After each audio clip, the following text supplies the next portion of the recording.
वेगवेगळ्या प्रकारच्या फ्लेवरचं जर आईस्क्रीम बनवायचं असेल तर त्यासाठी सर्वप्रथम आईस्क्रीमचा बेस बनवणं खूप गरजेचं आहे। या बेसचाच वापर करून मी या ठिकाणी ओरिओ बिस्किटचा आईस्क्रीम, मँगो आईस्क्रीम तसेच मी बटरस्कॉच आईस्क्रीम सुद्धा बनवलेला आहे आणि हा व्हिडिओ बटरस्कॉच आईस्क्रीमचा माझ्या A1 तडका या चॅनलवरती मी अपलोड केलेला आहे। म्हणजेच काय, बेस एक आईस्क्रीम अनेक।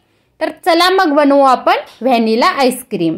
तर यासाठी मी एका कढईमध्ये 1 कप थंडगार दुधामध्ये 1.5 चमचा मिल्क पावडर व्यवस्थितपणे मिक्स करून झाल्यानंतर हे दूध मी गरम करण्यासाठी ठेवलेलं आहे।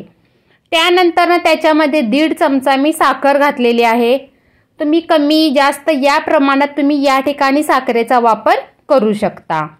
त्यानंतर एका बाउलमध्ये 1 चमचा कॉर्न फ्लोअर अगदी दुधामध्ये अशा प्रकारे व्यवस्थित मिक्स करून त्याची पेस्ट बनवून घेतलेली आहे। ही कॉर्न फ्लोअरची पेस्ट दुधाला अगदी चांगली उकळी आल्यानंतर या उकळलेल्या दुधामध्ये अगदी मंद गॅसवरती सतत हलवत ही पेस्ट मिक्स करून घ्यायची आहे। त्यानंतर या कॉर्न फ्लोअरच्या पेस्टमुळे दूध अगदी दुधाला दाटसरपणा येत आहे। तुम्ही व्हिडिओमध्ये सुद्धा बघू शकता। दुधाला थोडासा दाटसरपणा आल्यानंतर हे दूध एका बाउलमध्ये थंडगार करण्यासाठी काढून ठेवायचं। त्यानंतर मी या ठिकाणी ट्रोपोलाइटची व्हिप्ड क्रीम वापरलेली आहे। तुम्ही या ठिकाणी अमूलची फ्रेश क्रीम सुद्धा वापरू शकता। तर एका बाउलमध्ये मी 1 कप फ्रेश क्रीम वापरलेली आहे, व्हिप्ड क्रीम वापरलेली आहे ट्रोपोलाइटची।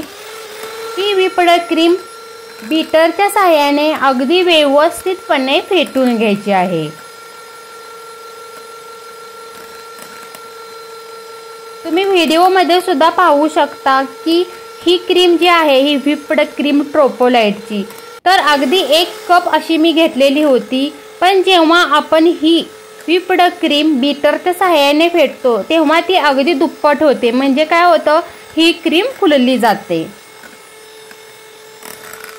त्यानंतर ही व्यवस्थितपणे क्रीम फेटून झाल्यानंतर याच्यामध्ये अगदी थंडगार केलेलं म्हणजेच पूर्णपणे थंड झाल्यानंतरचं जे कॉर्न फ्लोअरचं जे दूध आहे आपण दाटसर बनवलेलं हे पूर्ण थंड झाल्यानंतरच या क्रीममध्ये मिक्स करायचं आहे स्पॅच्युलाच्या मदतीने। त्यानंतर त्याच्यामध्ये व्हॅनिलाचा आईस्क्रीम आहे म्हटल्यानंतर 1 चमचा व्हॅनिला इसेन्स या ठिकाणी वापरायचा आहे। आणखीन पुन्हा एकदा बीटरच्या सहाय्याने अगदी व्यवस्थितपणे सर्व साहित्य मिक्स करून घ्यायचं आहे। त्यानंतर एका स्वच्छ धुतलेल्या कंटेनरमध्ये हे व्हॅनिला आईस्क्रीम अगदी 8 ते 9 तासाकरिता फ्रीजरमध्ये सेट होण्यासाठी ठेवायचं आहे। तर ह्या व्हॅनिला आईस्क्रीमच्या बेसपासून आपण वेगवेगळ्या प्रकारच्या फ्लेवरचे आईस्क्रीम अगदी सहजरित्या घरामध्ये बनवू शकतो। तर 8 ते 9 तासानंतर आपले व्हॅनिला आईस्क्रीम व्यवस्थितपणे सेट झालेला आहे। अगदी क्रीमी टेक्स्चरचं हे व्हॅनिला आईस्क्रीम खाण्यासाठी तयार आहे।